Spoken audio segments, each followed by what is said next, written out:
ప్రభువైన యేసుక్రీస్తు అతి శ్రేష్ఠ పరిశుద్ధ నామంలో మీకు అందరికీ కూడా శుభాభివందనాలు తెలియపరుస్తున్నాను. దేవుడు మిమ్మల్ని అందరినీ కూడా నిండారులుగా దీవించును గాక. ఆమెన్. మనము డిసెంబర్ మాసంలో ప్రవేశించాం కదా. చూస్తుండగానే రోజులు చాలా త్వరగా గడిచిపోతున్నాయి. ఒక పాట కూడా ఉంది కదా, కాలం పరిగెడుతుంది శరవేగంగా అన్నట్టు. చాలా స్పీడ్గా కాలం అనేది పరిగెడుతూ ఉన్నది. కాలం అనేది గతిస్తూ ఉన్నప్పుడు మనము గుర్తుంచుకోవాల్సింది ఏమిటి అనంటే, మనము దినదినము దేవుని రాకడకు దగ్గరవుతున్నామనేటటువంటి విషయాన్ని మనము మర్చిపోవటానికి వీల్లేదు ప్రియ దేవుని బిడ్డలారా. కాబట్టి ఈ డిసెంబర్ నెలలో ఈ 4 వారాలు కూడా ఈ క్రిస్మస్ సందేశాన్ని మనము విందాం, మనం చదువుకుందాం.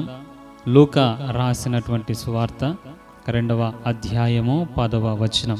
అయితే ఆ దూత, భయపడకుడి, ఇదిగో ప్రజలందరికీ కలగబోవు మహా సంతోషకరమైన సువర్తమానము నేను మీకు తెలియజేయుచున్నాను. చదవబడినటువంటి లేఖన భాగము మనము సండే స్కూల్లో కూడా చాలాసార్లు కంటత పట్టినటువంటి వాక్యం కదా, మనందరికీ సుపరిచితమే. చెప్తారా? అయితే ఆ దూత, భయపడకుడి, ఇదిగో ప్రజలందరికీ కలగబోవు మహా సంతోషకరమైన సువర్తమానము నేను మీకు తెలియజేయుచున్నాను. చదవబడినటువంటి లేఖన భాగంలో దూత ప్రజలతో మాట్లాడుతున్నటువంటి సన్నివేశాన్ని మనం చూస్తూ ఉన్నాం. ప్రియ దేవుని బిడ్డలారా, ఏదేమైనప్పటికీ కూడా మానవులు పాత నిబంధన కాలములో ఆదాము ఎప్పుడైతే దేవుడు తినకూడదని చెప్పినటువంటి పండును తిని పాపంలో పడిపోయాడో, దేవుని మాటకు వ్యతిరేకంగా జీవించి పాపం చేశాడో, అప్పటి నుండి కూడా యేసుక్రీస్తు ప్రభువారు కలువరి సిలువలో తన పరిశుద్ధ రక్తాన్ని కార్చేంత వరకు కూడా మానవుని జీవితములో సంతోషము, సమాధానము అనేటటువంటిది లేదు ప్రియ దేవుని బిడ్డలారా. ఏదో తమకున్నటువంటి డబ్బును బట్టో, తమకున్నటువంటి దాన్ని బట్టో తింటున్నారు, ఆ విధంగా జీవనం కొనసాగుతుంది, ధరించుకుంటున్నారు, వారికి ఉన్నటువంటిది వాళ్ళు అనుభవిస్తున్నారు. కానీ నిజమైనటువంటి సంతోషం, నిజమైనటువంటి ఆనందం, నిజమైనటువంటి శాంతి అనేటటువంటిది ప్రజలకు లేదు ప్రియ దేవుని బిడ్డలారా. ఎందుకు? కారణం ఏమిటి అనంటే, ఆదాము ఎప్పుడైతే పాపం చేశాడో, పాపము వలన ఏం కలిగింది? మరణం అనేటటువంటిది కలిగింది. మరణం అనంటే దేవుని నుండి మానవునికి కలిగినటువంటి ఎడబాటు. అప్పటి వరకు ఆదాము తప్పు చేయనంత వరకు, ఆదాము పాపము చేయనంత వరకు కూడా ప్రతి చల్లబూట దేవుడు వస్తున్నాడు, ఆదాము ప్రత్యక్షంగా చూడగలుగుతున్నాడు, మంచిగా మాట్లాడగలుగుతున్నాడు, దేవునితో సహవాసం కలిగి ఉన్నాడు. కానీ ఎప్పుడైతే ఆదాము పాపం చేశాడో, దేవుడు వచ్చి పిలుస్తున్నాడు, ఆదాం నువ్వెక్కడా అనంటే, ఆదాం చెప్తున్నటువంటి మాట క్రొత్తగా అనిపించింది. నీ స్వరము విన్నప్పుడు నేను భయపడి దాక్కున్నాను. నిన్న లేదు ఈ భయం, మొన్న లేదు ఈ భయం. ఆదామును దేవుడు సృష్టించిన నాటి నుండి ఆ పాపం చేసే అంతవరకు కూడా లేదు ఈ భయం. ఆదాము పాపము చేసే అంతవరకు కూడా లేదు ఆ యొక్క దాక్కునేటటువంటి పరిస్థితి. ప్రియ దేవుని బిడ్డలారా, ప్రతి దినము కూడా దేవుని చూస్తూ, సంతోషిస్తూ, ఆనందిస్తూ దేవుని ఒడిలో కూర్చున్నాడేమో, దేవునితో ఎంత ఆనందంగా మాట్లాడుకుంటున్నాడేమో. కానీ ఎప్పుడైతే పాపం చేశాడో అప్పుడు భయం అనేటటువంటిది మానవునిలో ప్రవేశించింది, అసమాధానం అనేటటువంటిది మానవునిలో ప్రవేశించింది. దేవుణ్ణి చూస్తే దాక్కునేటటువంటి పరిస్థితి దాపురించింది. దేవుణ్ణి చూడలేనటువంటి పరిస్థితి, దేవుని నుండి దాక్కోవాల్సినటువంటి పరిస్థితి, దేవునిని సమీపించే అంత అర్హతను కోల్పోయినటువంటి పరిస్థితి. దేవునిని సమీపించి ఆయనతో మాట్లాడటం, ఆయనను చూడటం, ఆయనతో కలిసి కూర్చోవటం అనేటటువంటిది కరువైనటువంటి పరిస్థితి. ప్రియ దేవుని బిడ్డలారా, ఆ దినం మొదలుకొని యేసుక్రీస్తు ప్రభువారు కలువరి సిలువలో రక్తం కార్చే అంతవరకు కూడా అదే భయం, అదే దాక్కునే పరిస్థితి, అదే అసమాధానం, అదే అశాంతి ప్రజలలో నెలకొల్పబడింది. అందుకే ఇక్కడ దూత చెప్తా ఉన్నాడు ఏమని, ప్రజలందరికీ కలగబోవు మహా సంతోషకరమైనటువంటి సువర్తమానము. మహా సంతోషం అట. ప్రజలకు లేదు అప్పటి వరకు సంతోషం, కానీ ఎప్పుడైతే యేసుక్రీస్తు ప్రభువారు ఈ లోకంలో జన్మించాడో మానవుని హృదయంలో ఏం కలిగిందట? సమాధానం. ఎలాంటిదట? మహా సంతోషకరమైనటువంటి సువార్త. మహా సంతోషకరమైనటువంటి సువార్త ఏమిటి అనంటే, నేడు మీ కొరకు రక్షకుడు పుట్టి ఉన్నాడు. హల్లెలూయా, హల్లెలూయా. నేడు మీ కొరకు రక్షకుడు పుట్టి ఉన్నాడు. ఏ రక్షకుని కొరకు మీరు ఎదురు చూస్తున్నారో, ఏ సమాధానకర్త కొరకు మీరు ఎదురు చూస్తున్నారో, ఆ సమాధానకర్త, ఆ ఇమ్మానుయేలు, ఆ రక్షకుడు నేడు మీ కొరకు పుట్టి ఉన్నాడు, పుట్టి ఉన్నాడు. ఇది ఎలాంటి వార్తనట? మహా సంతోషాన్ని కలిగించేటటువంటి వార్త. అప్పటి వరకు సంతోషం లేని ప్రజలకు, అప్పటి వరకు సమాధానం లేనటువంటి ప్రజలకు ఈ వార్త మహా సంతోషాన్ని కలిగించే శుభ సువార్తగా ఉన్నది. ప్రియ దేవుని బిడ్డలారా, యేసుక్రీస్తు ప్రభువారు రావటం ద్వారా, యేసుక్రీస్తు ప్రభువారు ఈ లోకంలో నరవతారిగా అవతరించడం ద్వారా మానవునికి కలిగినటువంటి లాభం ఏమిటి? యేసుక్రీస్తు ప్రభువారి యొక్క జననం యొక్క సారాంశం ఏమిటి అనంటే 3 విషయాలను నేను మీకు జ్ఞాపకం చేస్తాను. ఆయన రావటం ద్వారా మానవుడు తెలుసుకున్నటువంటి విషయాలు, మానవునికి కలిగినటువంటి ఉపయోగం ఏమిటి అనంటే, మొట్టమొదటిగా ప్రేమ. ప్రేమ, దేవుని ప్రేమ మానవుని పట్ల రుజువుపరచబడింది, కనుపరచబడింది. ప్రియ దేవుని బిడ్డలారా, ఎందుకు అప్పటి వరకు ప్రేమ లేదా? దేవుడు అప్పటి వరకు మానవుని ప్రేమించలేదా అని అంటే, ప్రియ దేవుని బిడ్డలారా, మానవుణ్ణి దేవుడు సృష్టించిన నాటి నుండి ఈ దినం వరకు మానవుని, ప్రతి ఒక్క మనిషిని దేవుడు ప్రేమిస్తున్నాడు. కానీ దేవుని ప్రేమను పొందుకొని దేవుని సన్నిధానంలోనికి వెళ్ళేటటువంటి అవకాశము, ఆ భాగ్యము మానవునికి లేకుండా పోయింది, మానవుడు పాపం చేయటం వలన. కాబట్టి ప్రియ దేవుని బిడ్డలారా, ఆ ప్రేమమయుణ్ణి, ఆ దయగలిగినటువంటి దేవుణ్ణి చేరే అవకాశము లేదు. కాబట్టి ఇదిగో దేవుని ప్రేమను ప్రజలు అర్థం చేసుకోలేనటువంటి పరిస్థితిని మనం చూస్తూ ఉన్నాం. దేవుని ప్రేమను అర్థం చేసుకోలేని పరిస్థితి. ఎందుకు అనంటే, ఏదైనా తప్పు చేస్తే వెంటనే శిక్ష, ఏదైనా పాపం చేస్తే వెంటనే శిక్ష, ఏదైనా చేయకూడనటువంటి తప్పులు చేస్తే వెంటనే శిక్ష. దీని వలన మానవుడు అనుకున్నాడు, దేవుడు కోపిష్టి, దేవుడు మహారౌద్రం కలిగినటువంటి వాడు, దేవుడు చాలా కోపగొండోడు, మనం ఆయనను ప్రవేశించలేం, మనం ఆయనను చేరలేం, మనం ఆయనను చూడలేం. అందుకే ఆ మోషే ఆ పర్వతం దగ్గర ఆ మాటలు చెప్తూ ఉన్నప్పుడు ఇశ్రాయేలు ప్రజలందరూ చెప్తున్నారు, మేము ఆయన మాటలను మేము వినలేం, మేము విని బ్రతికే పరిస్థితి లేదు. మోషే, నువ్వు విను, ఆ మాటలు మాకు చెప్పు, మేము వింటాం. ఎస్ ప్రియ దేవుని బిడ్డలారా, ప్రేమామయుడైనటువంటి దేవుని ప్రేమను అనుభవించలేనటువంటి స్థితి పాపి అయిన మానవుని జీవితంలో ఉంది. అయితే యేసుక్రీస్తు ప్రభువారి రాకడ వలన తెలియపరచబడింది ఏంటంటే దేవుని యొక్క ప్రేమ. మనం చదువుకున్నట్లయితే యోహాను సువార్త 3వ అధ్యాయం 16వ వచనంలో దేవుని వాక్యం సెలవిస్తుంది, దేవుడు లోకమును ఎంతో ప్రేమించాడట. ఈ ప్రేమను మానవుడు అర్థం చేసుకోలేకపోయాడు. దేవుడు లోకాన్ని ఎంతో ప్రేమించాడు, మానవుని ఎంతో ప్రేమించాడు. కానీ మానవుడు ఏమనుకుంటున్నాడు అనంటే, దేవుడు కోపిష్టి, దేవుడు మహారౌద్రం కలిగినటువంటి వాడు, దేవుణ్ణి సమీపించలేం, దేవుణ్ణి చూడలేం, దేవుణ్ణి తో మాట్లాడే పరిస్థితి మన జీవితంలో లేదు అని అనుకున్నాడు. కానీ దేవుని ప్రేమ నాటి నుండి నేటి వరకు ఏనాడు కూడా మానవుని విషయంలో మారలేదు, మారబోదు. ప్రియ దేవుని బిడ్డలారా, ఏ ప్రేమతోనైతే దేవుడు మానవుని సృష్టించుకున్నాడో అదే ప్రేమ కలిగి ఆయన కొనసాగుతూ ఉన్నాడు. అందుకే ఆయనకున్నటువంటి పేరేంటో తెలుసా? ఆయన నిన్న నేడు నిరంతరం మారని దేవుడు. ఆ మారని దేవుడు నీ పట్ల చూపించేటటువంటి ప్రేమ కూడా మార్పు లేనటువంటిది. ప్రియ దేవుని బిడ్డలారా, అయితే మరి ఎందుకు సమీపించలేకపోయినాం, అయితే ఎందుకు దేవునితో మాట్లాడలేకపోయాము అనంటే మనం చేసినటువంటి తప్పిదములు, మనం చేసినటువంటి పాపములు. అయితే ఆ పాపానికి ప్రాయశ్చిత్తంగా దేవుడు ఒక బలిని కోరి ఉన్నాడు. అయితే ఆ బలి ప్రతి దినం అర్పించటం చాలా కష్టతరంగా మారిపోయింది.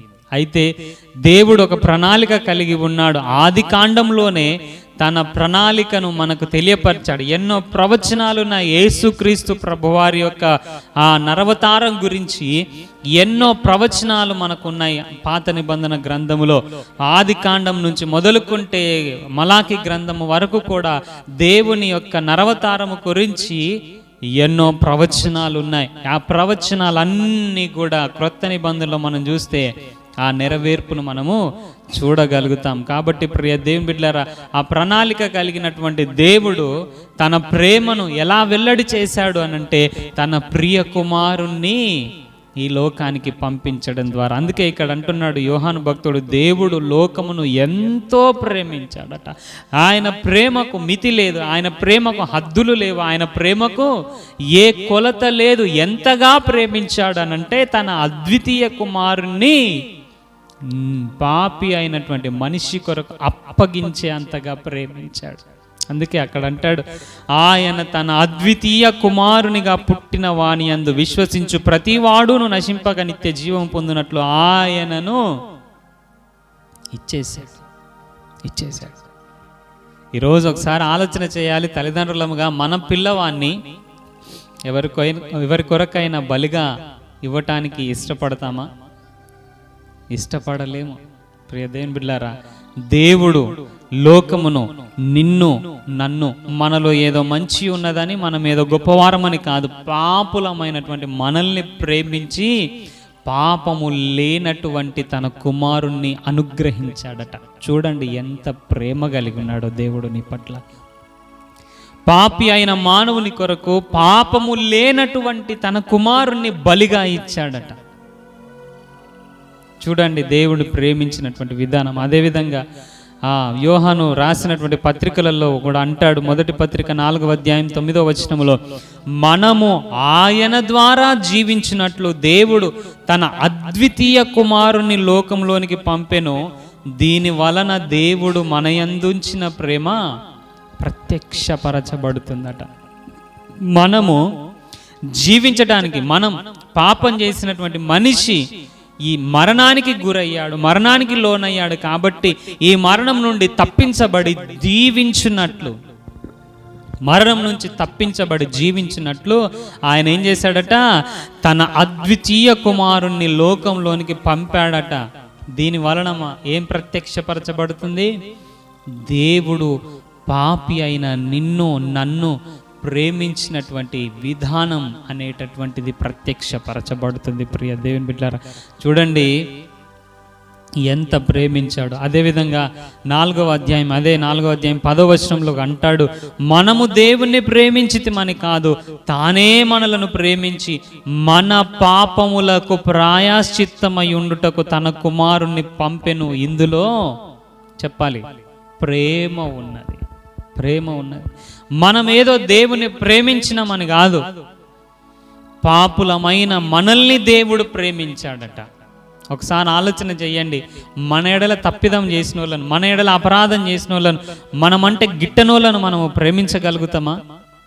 ఒక్క క్షణము కూడా అసలు ప్రేమించే మనసు కూడా రాదు మనకు. అసలు ఆలోచనలలో కూడా ప్రేమించాలి అనేటటువంటి మనసు, ఆ తలంపు రానే రాదు. ప్రియ దేవుని బిడ్డలారా, కానీ దేవుని ఊహ, దేవుని ఆలోచన అంతా కూడా మానవుని ప్రేమించాలనేటటువంటి తపనతోటే నిండిపోయి ఉన్నది. అందుకే ఇక్కడ అంటాడు, మనము దేవుణ్ణి ప్రేమించినామని కాదు, ఆయనే మనలను ప్రేమించాడట. మానవునిగా మన నైజం ఏమిటనంటే, మనల్ని ఎవరు ప్రేమిస్తారో వాళ్ళనే ప్రేమిస్తాం. మనతో ఎవరు మంచిగా మాట్లాడతారో వారితోనే మంచిగా మాట్లాడతాం. మనకు ఎవరు సహకారంగా ఉంటారో వారినే దగ్గరికి తీస్తాం. కానీ దేవుని ప్రేమ ఎలాంటిదనంటే, నీవు దేవుని బాధించినా, నువ్వు దేవుని ధిక్కరించినా, నువ్వు దేవునికి వ్యతిరేకంగా బ్రతికినప్పటికీ కూడా పాపి అయినటువంటి మన కొరకు తన అద్వితీయ కుమారుని పంపించాడట. ఇందులో ఏమున్నది? ప్రేమ ఉన్నదట. చూడండి ఎంత అద్భుతంగా దేవుడు ప్రేమిస్తున్నాడు మానవుని. అందుకే మత్తయి సువార్త 9వ అధ్యాయం 13వ వచనంలో కూడా ఆయన అంటాడు, నేను పాపులను పిలువవచ్చి తిని గాని నీతిమంతులను పిలువ రాలేదు కనుక కనికరమునే కోరుచున్నాను గాని బలిని కోరను అను వాక్య భావం అని అంటాడు. ఏం కోరుతున్నాడట ఆయన? బలిని కాదట. దేని కోరుతున్నాడు? కనికరము కోరుతున్నాడు. అందుకే ఆయన పాపులను పిలవడానికి వచ్చినాడట. చూడండి, పాపులను ఎవరైనా పిలుస్తారా? సమరయ స్త్రీ అంటది యేసుక్రీస్తు ప్రభువారితో, యూదురవైన నీవు సమరయ స్త్రీనైనా నన్ను నీళ్ళు అడుగుతున్నావా? కనీసం నీళ్లు కూడా త్రాగరు, పాపులు ఇచ్చే నీళ్లు కూడా త్రాగలేనటువంటి పరిస్థితి, పాపులను అంటరాని వారుగా చూసేటటువంటి పరిస్థితి. అందరూ పాపులే, కానీ సమరయులంటే యూదులకు గిట్టదట. చూడండి విచిత్రం. అందరము పాపులమే. దేవుని వాక్యం సెలవిస్తుంది, అందరూ పాపము చేసి దేవుడు అనుగ్రహించే మహిమను కోల్పోయినటువంటి స్థితిలోనే ఉన్నారు. కానీ మనుషులలోనే తేడా చూడండి, వీడు తక్కువవాడు, వాడు తక్కువవాడు. అందరూ పాపులే, కానీ వీడు తక్కువవాడని ఇంకొకడు అనుకుంటాడు. అయితే దేవుడు అందరినీ ప్రేమించాడట. హల్లెలూయా. అందుకే పేతురు భక్తుడు అంటాడు, యేసుక్రీస్తు అందరికీ ప్రభువు అట. హల్లెలూయా, హల్లెలూయా. యేసుక్రీస్తు ప్రభువారు అందరికీ ప్రభువు. ఎందుకు అని అంటే ఆయన అందరినీ ప్రేమిస్తున్నాడు. అందుకే ఆయన సూర్యుణ్ణి అందరి మీద ఉదయింపజేసి, మంచోనికే సూర్యుడు అని అన్నాడు అనుకోండి, ఇక డి విటమిన్ లేదుగా చెడ్డోనికి కదా, వెలుగు లేదు చెడ్డోనికి. కానీ దేవుని బిడ్డలారా, దేవుడు మానవుని ప్రేమించినటువంటి విధానం ఇక్కడ అర్థం చేసుకోండి. దేవుడు అందరినీ ప్రేమిస్తున్నాడట. పాపులను పిలవడానికి వచ్చాడట. పాపులను ఎవరైనా పిలుస్తారా? పాపులను ఎవరైనా చేర్చుకుంటారా? పాపులతో ఎవరైనా మాట్లాడతారా? ఈ లోకంలో కొన్ని తప్పిదాలు చేసేటటువంటి వారు మనకు కనబడినప్పుడు అమ్మో వానికి దూరంగా ఉండాలి. అందుకే ఒక సామెత కూడా పుట్టింది కదా, దుష్టుని చూసి దూరంగా ఉండాలట. వాడిని చూసి దూరంగా ఉండాలి, వానితో స్నేహం చేయొద్దు, వానితో మాట్లాడొద్దు. దేవుని బిడ్డలారా, యేసుక్రీస్తు ప్రభువారు పాపి అయిన మానవుణ్ణి పిలవడానికి వచ్చాడట. పిలుపుకు కూడా నోచుకోలేదండి మానవుడు. పాపి అయినటువంటి మానవుడు ఒక పిలుపుకు కూడా నోచుకోలేదు, కానీ దేవుడు పిలవడానికి వచ్చాడట. దేవుడు అక్కన చేర్చుకోవడానికి వచ్చాడట. దేవుడు ఆ పాపిని పిలవటము, అక్కన చేర్చుకోవటం మాత్రమే కాదు, ఆ పాపి అయిన మానవుని కొరకు తన్ను తానే రిక్తునిగా అప్పగించుకోవడానికి వచ్చాడట. చూడండి దేవుని యొక్క ప్రేమ. ఈ క్రిస్మస్ సందేశం ద్వారా దేవుడు నిన్ను నన్ను ప్రేమించిన విధానం ఎలాగుందో ఒక్కసారి ఆలోచన చేస్తావా? దేవుని బిడ్డలారా, ఇంతగా దేవుడు మనల్ని ప్రేమించాడు. ఇందులో ఏమున్నదట? ప్రేమ ఉన్నది. ప్రేమ ఉన్నది కాబట్టే ఆ ప్రేమ ఆఖరి రక్తపు బొట్టు వరకు నీ కొరకు కార్చాడు. నిన్ను తన స్థానంలో నిలబెట్టడానికి నీ స్థానాన్ని తను తీసుకున్నాడు. పాత నిబంధన గ్రంథంలో మనం చూసినట్లయితే అక్కడ యెహోవా అనేటటువంటి దేవుని యొక్క నామాన్ని ఉచ్చరించడానికి 7 సార్లు స్నానం చేసేవారట. 7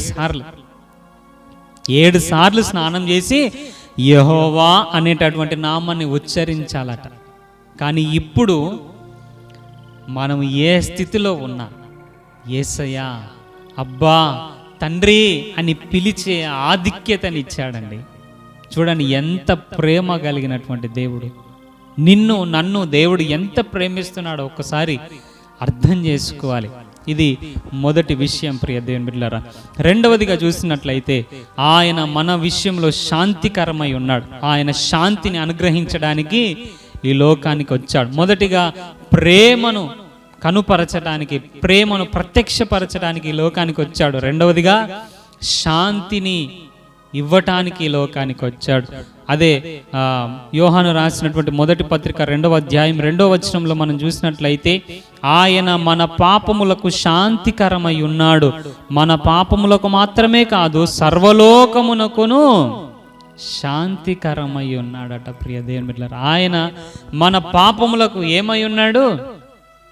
శాంతికరమై ఉన్నాడు. ప్రియ దేవుని బిడ్డలారా, అశాంతిలో జీవిస్తున్నది మానవ లోకం. శాంతి లేదు, సమాధానం లేదు. ఎందుకు? ఎప్పుడు ఏం జరుగుతుందో తెలియనటువంటి పరిస్థితి, చనిపోతే నరకానికి వెళ్ళాల్సినటువంటి పరిస్థితి, శాంతి లేదు. అయ్యో ఎలాగా నా పాపానికి ప్రాయశ్చిత్తం లేకపోతే నేను నరకానికి వెళ్తున్నానే అనేటటువంటి అశాంతి, అసమాధానంతో మానవ లోకం ఉంటే, మానవ లోకానికి శాంతిని అనుగ్రహించడానికి యేసుక్రీస్తు ప్రభువారు ఈ లోకానికి వచ్చాడట. హల్లెలూయా. మన పాపములకు శాంతికరమై ఉన్నాడట, సర్వలోకమునకు కూడా ఆయన శాంతికరమై ఉన్నాడట. అందుకే యోహాను సువార్త 14వ అధ్యాయం 27వ వచనంలో అంటాడు, శాంతిని మీకు అనుగ్రహించి వెళ్ళుచున్నాను, నా శాంతినే మీకు అనుగ్రహించుచున్నాను, లోకం ఇచ్చినట్లుగా కాదు, మీ హృదయములను కలవరపడనీయకుడి, వెరవనీయకుడి అని అంటున్నాడు. అప్పటి వరకు మానవుని హృదయంలో కలవరం, అప్పటి వరకు మానవుని హృదయంలో సమాధానం లేదు, అప్పటి వరకు మానవుని హృదయంలో శాంతి లేదు, అసమాధానం, అశాంతి, కలవరం. ప్రియ దేవుని బిడ్డలారా, ఇలాంటి పరిస్థితిలో మానవుడు కొనసాగుతున్నప్పుడు దూత వచ్చి చెప్తున్నాడు, ప్రజలందరికీ కలగబోవు మహా సంతోషకరమైనటువంటి సువార్త. ఏంటిది అది సువార్త? యేసుక్రీస్తు ప్రభువారు రక్షకుడు మీ కొరకు పుట్టి ఉన్నాడు. ఈయన ఏం చేస్తాడు? దేవుని ప్రేమ మీ ఎడల ఎలా ఉందో కనపరుస్తాడు. ఆయన ప్రేమ ద్వారా నీ కొరకు తన్ను తానే అప్పగించుకుంటాడు. రెండవదిగా శాంతిని మీకు అనుగ్రహిస్తాడు. ఆయన శాంతిని మీకు అనుగ్రహించడానికి ఈ లోకానికి వచ్చాడు. దేవుని బిడ్డలారా, ఈరోజు శాంతి సమాధానం లేక అశాంతి అసమాధానంలో నువ్వు కొట్టుమిట్టాడుతున్నావేమో, ఈరోజు నీకు ఒక శుభవార్త. యేసుక్రీస్తు ప్రభువారు నీకు శాంతిని సమాధానాన్ని అనుగ్రహించడానికి వచ్చాడు. నీవు ఆయనను అంగీకరిస్తే ఆయన శాంతిని నీకు అనుగ్రహిస్తాడు. ప్రియ దేవుని బిడ్డలారా, ఇది రెండవ విషయం. మూడవ విషయం ఏమిటి అనంటే, రక్షణ కలుగ చేయడానికి ఆయన ఈ లోకానికి వచ్చాడు. దేని కొరకు వచ్చాడు? రక్షణ కలుగ చేయడానికి వచ్చాడు. చెప్తారా 3 విషయాలను? మొదటిగా తన ప్రేమను కనపరచడానికి వచ్చాడు, రెండవది శాంతినివ్వడానికి వచ్చాడు, మూడవది రక్షణనివ్వడానికి వచ్చాడు. దేని నుండి రక్షణ? దేని నుండి రక్షణ అనంటే, మానవుడు పాపం చేశాడు కాబట్టి పాపం వలన వచ్చే జీతం నరకం, మరణం అని దేవుని వాక్యం సెలవిస్తుంది. కాబట్టి ఆ మరణము నుండి, ఆ నరకము నుండి రక్షించడానికి వచ్చాడు. అందుకే మత్తయి సువార్త 1వ అధ్యాయం 21వ వచనంలో అంటాడు, తన ప్రజలను వారి పాపముల నుండి ఆయనే రక్షించును గనుక ఆయనకు యేసు అని పేరు పెడతారని. తన ప్రజలను ఏం చేస్తాడట? పాపము నుండి, నరకము నుండి, మరణము నుండి ఆయనే రక్షిస్తాడు గనక ఆయన పేరు ఏమై ఉంటది? యేసు. యేసు అనేటటువంటి ఆ పదానికి అర్థం ఏమిటి అనంటే రక్షకుడు అని అర్థం. ఏమిటి? రక్షకుడు. ఆయన పేరులోనే ఉంది ఆయన రక్షకుడు అని. ఎస్, ఆయన నిన్ను నన్ను రక్షించడానికి ఈ లోకానికి వచ్చాడు. అందుకే జకరియా ప్రవచిస్తూ ఆయన ఇలా అంటాడు.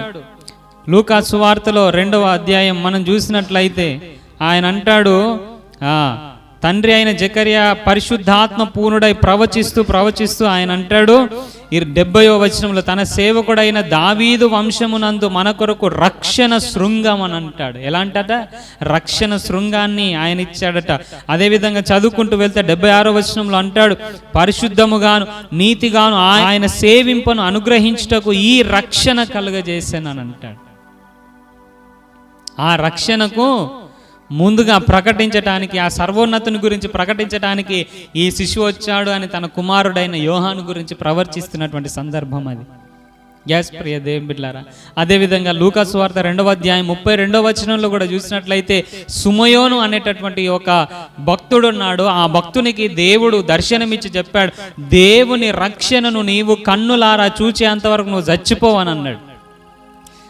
ఆయనకిచ్చినటువంటి వాగ్దానాన్ని బట్టి ఆ భక్తుడు బ్రతుకుతున్నప్పుడు యేసుక్రీస్తు ప్రభువారు రక్షకుడు ఈ లోకానికి వచ్చాడు.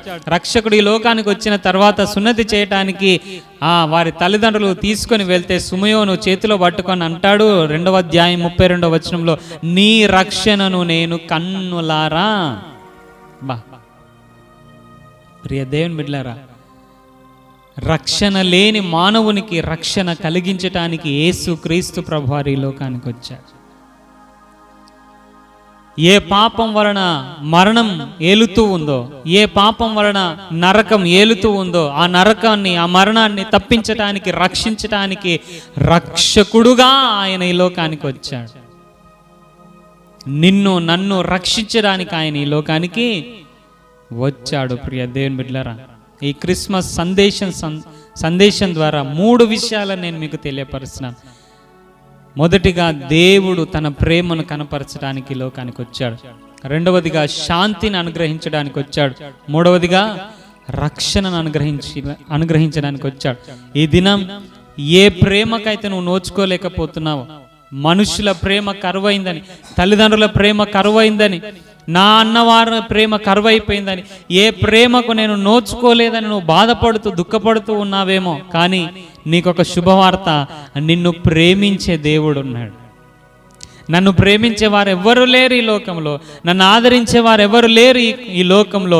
నా అన్నవారు లేరు, నా తల్లిదండ్రుల ప్రేమ దూరమైపోయింది, నా అన్నవారి ప్రేమ దూరమైపోయిందని దుఃఖముతో, బాధతో, వేదనతో దుఃఖపడుతున్నావేమో, దేవుడు నిన్ను ప్రేమిస్తున్నాడు. ఎంతగా ప్రేమిస్తున్నాడో తెలుసా? నీ కొరకు తన ప్రాణం ఇచ్చేంతగా ప్రేమిస్తున్నాడు. అందుకే ఈ లోకంలో ఆయన మానవ రూపముగా అవతారం ఎత్తాడు. ఎందుకో తెలుసా? నీ స్థానములో ఆయన మరణించటానికి, దేవుని ప్రేమ నీకు కనపరచటానికి. ఇందులో ప్రేమ ఉన్నది. ఈ లోకంలో శాంతి, సమాధానం కరువైనటువంటి పరిస్థితుల్లో మానవుడు కొట్టుమిట్టాడుతున్నప్పుడు శాంతిని దేవుడు అనుగ్రహించడానికి ఈ లోకానికి తన కుమారుని ఇచ్చాడు. తానే ఈ లోకానికి మానవ రూపంలో అవతరించాడు. ప్రియ దేవుని బిడ్డలారా, అదేవిధంగా రక్షణ లేనటువంటి మానవునికి, పాపికి రక్షణను కలిగించడానికి యేసుక్రీస్తు ప్రభువారు ఈ లోకానికి వచ్చాడు. కాబట్టి ఈ 3 విషయాలను బట్టి దేవుణ్ణి స్తుతిస్తూ, ఆయన ప్రేమను బట్టి, ఆయన ఇచ్చిన శాంతిని బట్టి, ఆయన ఇచ్చిన రక్షణను బట్టి మన జీవితాలను ఆయనకు సమర్పించుకుని ఆ పాపపు జీవితంలో నుండి ఏ పరిశుద్ధమైన జీవితంలోనికి వద్దాం. ఆయన కొరకు జీవిద్దాం, ఆయన కొరకు పరిశుద్ధమైన జీవితాన్ని జీవిద్దాం, ఆయన ప్రేమలో స్థిరపడదాం. ఆయన శాంతిని పొందుకున్నటువంటి మనం ఆ శాంతిలో కొనసాగుతూ, రక్షణలో కొనసాగుతూ, అనేకుల రక్షణ కొరకై మనమందరం కూడా కలిసి ప్రార్థన చేద్దాం. కళ్ళు మూసుకుందాం, చిన్న మాట మనము ప్రార్థన చేసుకుందాం.